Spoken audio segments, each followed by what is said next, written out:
121페이지 51번부터 29강 재강 수업을 시작하겠습니다. 51번 진공조에 의한 순환탈가스법에서 탈가스가 이루어지는 장소로 틀린 것을 내놨습니다. 순환탈가스는 RH인데 포스코에서는 상부 쪽에서 또 산소를 주입해서 효과를 높이려고 산소를 주입했습니다. 그래서 그걸 RHOB라고 합니다. 이거는 밑에 레이더에서 위에 상부의 진공조까지 이래 상승관을 통해서 올라가서 탈가스 처리하고 또 무거운 용광이 내려가면서 이렇게 아래 위로 돌면서 회전하면서 순환 탈가스 처리하는 겁니다. 그걸 환류라고도 합니다. 이게 가장 많이 쓰입니다. 지금. 그래서 이 탈가스가 이루어지는 장소가 많습니다. 그런데 아닌 것을 내놨습니다. 상승관에 주입된, 상승관으로 올라가는 주입된 가스 표면에서 탈가스가 이루어집니다. 그런데 레이더 상부 용광 표면은 아닙니다. 진공조 내에 노출된 용광 표면에서는 탈가스가 진행됩니다. 주입가스와 함께 비산하는 스플래시 표면도 되겠습니다. 자, 그래서 여기 이루어지는 장소가 많습니다. 상승관에 주입되는 가스 표면, 상승관, 하공관, 진공관 내부 내화물 표면, 요것도 탈가스가 이루어집니다. 진공조입니다. 진공조 내에 노출된 용광 표면입니다. 주입가스와 함께 비산하는 스플래시 표면, 여기에 탈가스가 이루어지고요. 조금 전에 했던 상승관에 주입되는 가스 표면, 이런 곳에서 이 탈가스가 이루어집니다. 이런 것은요, 실기 필답에서도 몇 가지 적을 할 때도 요 적을 시험 문제가 될 수 있습니다. 53번 LD전로에 주입된 산소가 가장 많이 소모되는 것은 탄소입니다. 탄소. 그리고 가장 먼저 산화 반응을 하는 것은 규소입니다. 규소는 가장 먼저 산화 반응을 합니다. 그래서 요거 두 가지를 우리 꼭 좀 알아두셔야 됩니다. 산소가 산소 가장 먼저 산화 반응을 일으키는 가장 먼저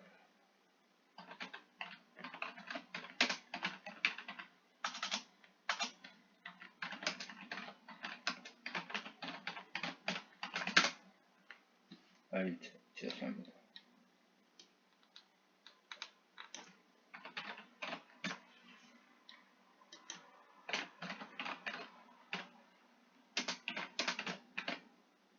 요거는 실기에도 나올 수 있습니다. 산소가 가장 먼저 산화되는 원소와 그 이유는 무엇이냐 이렇게 묻습니다. 그러면은 규소,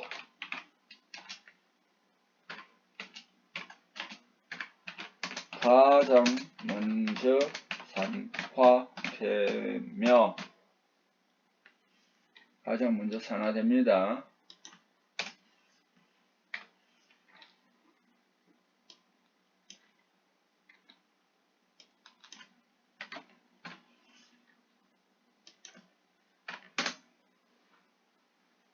그 이유로는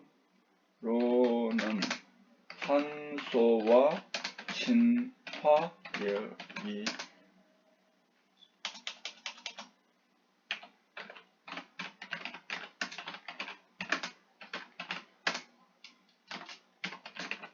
요렇게 써줘야 됩니다. 산소와 가장 먼저 산화되는 원소와 그 이유는 규소가 가장 먼저 산화됩니다.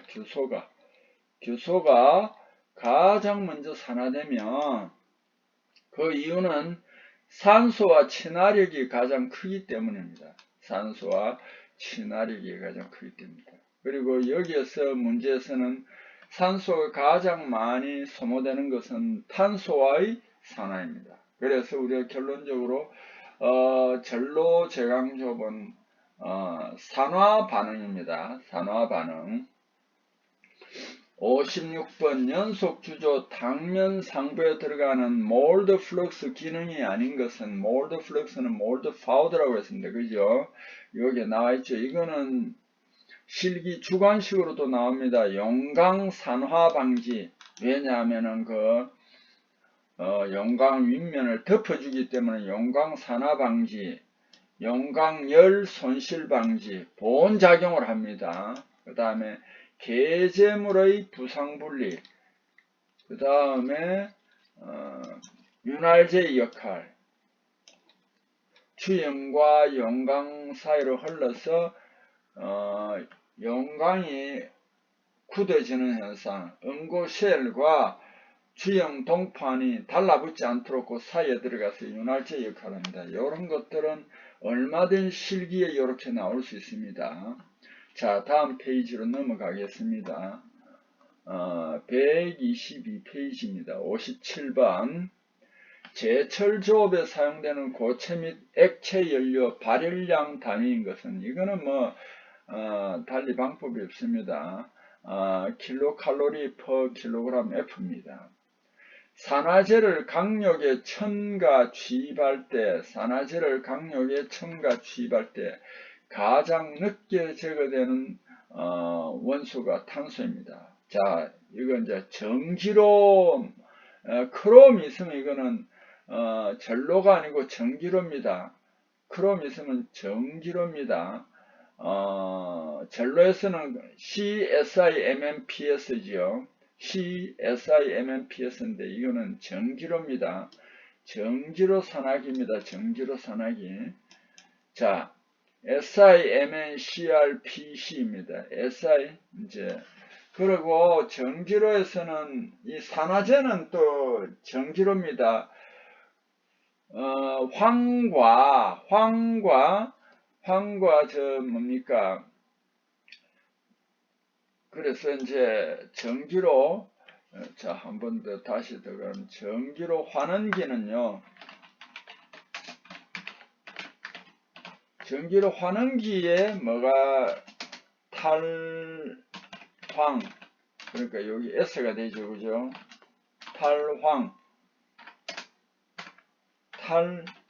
탈산이 이루어진다. 그래서 전기로 환원기에 탈황, 탈산이 이루어집니다. 자, 여기에 크롬은 전기로입니다. 산화기입니다. 그래서 요거 순서도 간혹 가다가 실기에서도 나오더라고요. 이렇게 나열해 놓고 산화되는 순서를 적어라. SIMNCRPC다.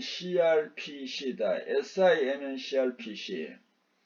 자, 여러 교육훈련법 중 강의법을 적용할 때의 좋은 장점인 것은 시간에 대한 계획 통제가 가능합니다. 자, 제가 여러분과 함께 동행해서 수업을 한다고 하지만은 제 주도대로 제가 시간을 계획하고 그 시간에 맞게 이렇게 교육을 하죠. 이래서 강의를 하죠.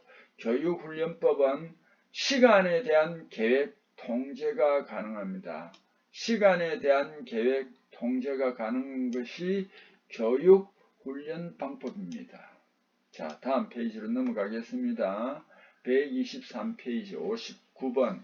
주형 진동으로 저편 표면에서 횡방향 줄무늬가 남는 현상, 이래 아래 위로 막 이렇게 하기 때문에 횡방향 줄무늬가 남는 현상은 뭐냐면 오실레이션 마크입니다. 자, 오실레이션 마크를 한번 살펴봅시다.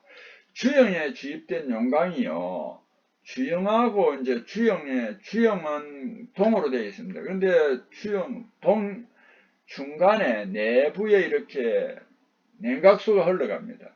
그래서 이거 용광 표면에서부터 주형에 가까운 데서부터 냉각이 되는데 이걸 간접 냉각이라고 1차 냉각이라고 합니다. 그런데 이게 그래서 이제 용광이 제일 끝에서부터 이제 고체가 되잖아요. 표면에 이제 고체를 형성하는 것을 응고쉘이라고 하는데, 이걸 그냥 두면 주형벽에 냉각에서 달라붙어 버리면 곤란하겠죠. 그죠? 그래서 주형에 주입된 용광이 주형벽에 부착하면 생성된 응고각은 깨지고 거기에 다시 용광 유입함으로 건전 응고각 즉 용광 부착을 방지하기 위해서. 그래서 이게 뭐냐면은 주형에 주입된 용광이 주형벽에 부착을 해버리면은 생성된 응고각이 이렇게 이제 뜨거운 열기에 의해서 이게 이제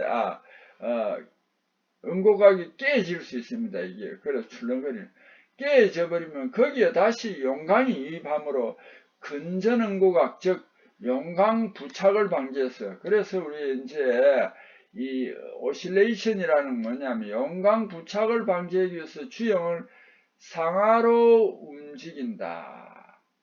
그때 가로 방향의 줄무늬입니다. 이게 오실레이션 마크인데 이게 필연적으로 생겨요.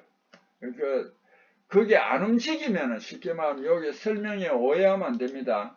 주형에 주입된 용광이 그대로 있을 때 이게 주형벽에 부착해버리면 나중에는 이제 또 응고각이 이래 당기거나 이렇게 할 때 깨집니다. 거기에 다시 이제 용광이 유입함으로 건전 응고각이 안 됩니다. 즉 용광 부착을 방지하기 위해서 주형을 상하로 움직일 때 나타나는 가로 방향의 줄무늬입니다. 가로 방향의 줄무늬. 그래서 이걸 가로 방향을 줄무늬가 횡 방향입니다. 가로 방향의 줄무늬가 횡 방향입니다. 이거는 무조건 생기게 돼 있어요. 왜? 흔들기 때문에. 정상적일 때는 규칙적인 마크가 규칙적으로 조금씩 나타나 있습니다. 이거는 관계없는데 조업 조건이 나쁘면은 이게 이제 불규칙적인 마크가 나타납니다. 불규칙적인 마크. 이 불규칙적인 마크가 나타나면 결국 뭐가 되느냐 하면 균열이나 개재물 성장 현상을 일으킵니다. 그래서 품질 결함의 원인이 되니까 이건 안 좋겠죠. 그래서 오실레이션 마크는 두 가지가 있다. 왜? 고쳐갈 때 이럴 때 이걸 흔들어 주는데 요 그 응고쉘이 표면에 규칙적으로 이렇게 나타나는 줄무늬는 관계없습니다. 근데 이게 불규칙적인 마크가 나타날 때는 균열이나 개재물 성장을 일으킵니다. 그래서 요거 이제 줄무늬 오실레이션 마크가 정상적인 것과 비정상적인 게 있습니다. 비정상적인 것은 우리가 막아줘야 됩니다. 자, 제강조업용 냉각제 효과로 가장 적합한 비율 살펴보면은 고철, 석회석, 자, 철광석 비가 1대 2.2대 2.7입니다. 자, 여러분 뭐냐면은 제강조업을 하는데 이렇게 이제 어떻게 하는지 이제 샘플링을 하거나 이제 요즘 자동으로 해가지고 이게 이제 그 산화 반응이 너무 활발해가 냉각이 너무 되어버렸다. 그러면 연주조업 하는 데는 불가능합니다. 너무 높다. 저 규소 반응이 너무 활발하게 너무 높다. 그럼 이거 적정 온도로 낮춰줘야 됩니다. 그럴 때 투입하는 것이 고철, 석회석, 철광석입니다. 고철하고 철광석은 철 성분도 있는데 이거 냉각하는 효과도 있습니다. 그런데 석회석은 왜 그렇습니까? 석회석은 이거 사실은 냉각제로 넣는 것보다는 조제제, 용제로 넣습니다. 그 제강할 때나 제선할 때나 그 불순물을 석회석이 결합해 가지고 슬랙으로 제거합니다. 그런데 이 석회석은 열을 받으면 분해가 돼요. 생석회와 CO2로 분해가 되는데 이 분해가 될 때는 흡열 반응을 합니다. 열을 받아들입니다. 그러니까 이게 어떻게 되겠습니까? 온도가 떨어지겠죠. 자, 슬로핑 이거 지금 자주 나옵니다. 이거 굉장히 애매합니다. 슬로핑, 분출이라고도 합니다. 분출. 왜 그러냐면 이게 슬래그가 두껍게 형성되고 블룩블룩 우리가 축을 이렇게 끓이면 표면이 이렇게 블룩블룩 해가지고 튀는 게 아니고 넘치는 경우 있죠. 그런 현상입니다. 그래서 분출이라고 합니다. 보통 전로에서 생길 수 있는 특유의 현상입니다. 출현 도중 돌발적으로 노 내용물인 슬래그하고 돌발적입니다. 슬래그 용광이 노외로 분출되는 현상입니다. 이걸 우리는 뭐라고 하냐면 슬로핑이라고 합니다. 출현 중기에 슬래그 양이 증가하고 탈탄 속도 증가할 때, 상승할 때 생기기 쉽고, 그래서 이게 이제 하드 블로우를 해가지고 슬래그 양이 증가하고 탈탄 속도가 증가할 때 생기기 쉽고, 그 다음에 실수일 저하 원인이 됩니다. 넘쳐 흘러버리니까. 그래서 하드 블로우 지나치게 소프트 블로우를 한 겁니다. 지나치게 소프트 블로우 쪽으로 하면 슬로핑을 유발할 수 있습니다. 이 현상은 출현 중기 슬래그 양이 증가, 요것이 이제 증가해가지고 이제 넘치는 거고, 또 탈탄 속도 상승할 때 생기기 쉽고 실수일 저하 원인이 됩니다. 자, 지나치게 또 소프트 블로우 조업을 하면은 슬로핑을 유발할 수 있습니다. 그래서 산소를 적게 뿜으면 이게 천천히 이렇게 이제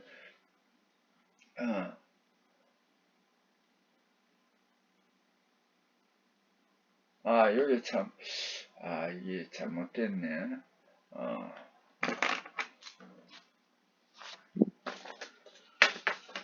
죄송합니다. 여기 지금 잘못됐습니다.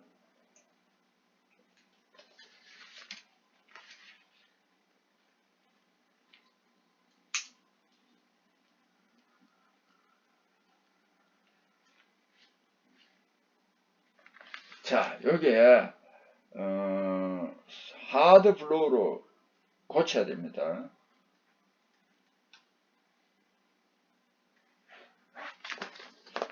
뭐냐면은 이 하드 블로우로 하면은 탈탄 속도가 상승하지 않습니다. 하드 블로우고, 여기에도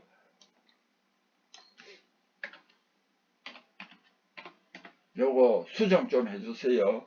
지나치게 하드 블로우 조업을 하면은 산소를 많이 공급하겠죠. 그러면 뭐가 탈탄 속도가 빠르고, 그 다음에 여기 슬래그가 증가합니다. 그러면은 슬로핑을 유발할 수 있습니다. 이건 중기입니다. 자, 슬로핑 방지는 어떻게 하느냐? 첫째, 산소량 및 산소 분압을, 이거는 압력입니다. 줄여야 되고, 소프트 블로우를 해야 됩니다. 소프트 블로우. 그리고 이제 산소로에서 구멍이 여러 개인 다공 노즐을 사용하면 이게 산소를 균일하게 분포시키기 때문에 어느 부분에 불쑥 넘치는 현상이 사라집니다. 그래서 구멍이 하나인 단공 노즐보다도 다공 노즐을 사용합니다. 그 다음에 진정제 및 석회석을 투입합니다. 진정제는 석회석도 있지만 형석도 있습니다. 그 다음에 먼저 이게 초기에 하드 블로우를 합니다. 초기에 하드 블로우를 합니다. 초기에, 이게 중기가 아니고 초기에 하드 블로우를 해가지고 탈규소 작업을 합니다. 탈규소 작업. 요거는 초기에 해당합니다. 규소 함량 조절하고, 그 다음에 또 초기에 당면 측정을 했는데 잘못해가지고 용량에 비해서 용선량을 너무 많게 넣었다. 그래서 이건 어떻게 해주냐면 요것도 초기입니다. 노용량에 맞게 적절하게 용선 장입을 한다. 요 현상들은 초기입니다. 초기. 자, 꼭 좀 알아두세요. 그래서 슬로핑을 방지합니다. 그 다음에 포밍 현상이라고 있습니다. 보통 보일러 물 중에 유지류, 기름류가 용해되고 고형물, 소리드, 고형물과 고체, 부유물 등으로 나타나는 거품화 현상입니다. 그래서 고형물, 부유물 등으로 나타나는 거품화 현상입니다. 보통 전로 조업할 때 슬래그는 광재를 슬래그라고 한다, 그죠? 그래서 거품이 일어나는 현상, 이걸 우리는 뭐라고 하냐면은 포밍인데, 이거는 뭐냐면 고형물, 고체라든지 그 다음에 부유물, 이게 등으로 나타나는 거품화 현상입니다. 옥시퓨얼, 옥시는 악시전 산소의 준말입니다. 퓨얼은 연료입니다. 그래서 우리가 이 용어를 알면은 문제풀이 쉽습니다. 옥시퓨얼은 뭐냐면은 렌스에서 산소 연료 함께 분사하여, 그러니까 이거 산소 그 다음에 연료, 이것을 함께 분사합니다. 함께 분사하여 열효율 향상, 이것을 우리는 옥시퓨얼이라고 합니다. 옥시퓨얼. 전로에서 이 방법 채택할 때 고체 배합률을, 전로에는 고체를 많이 넣으면 안 되는데 약 50% 정도까지도 넣을 수 있답니다. 바렌은 뭐냐면 용광용제, 이 슬래그죠, 그죠? 녹아있는 슬래그를 용제, 녹아있는 강을 용광이라고 하는데, 용광용제가 노외로 비산을 하지 않고 날아가지 않고 뭐냐면은 가스로 배출되는 것도 있거든요. 가스로 배출되는 것도 노외로 비산 않고 노구 근방에서 우리 도넛이라고 하잖아요, 그죠? 도넛 형태로 쌓이는 현상입니다. 이것도 어떻게 예방할 수 있느냐? 다공노절. 그래서 요즘은 다공노절을 많이 사용합니다. 여기에서 이제 초기에는 단공노절을 사용했는데, 이렇게 다공노절을 사용함으로써 바렌 이런 것을 막을 수 있고, 그 다음에 슬로핑도 방지할 수 있습니다. 자, 그 다음 페이지로 또 넘어가 봅시다.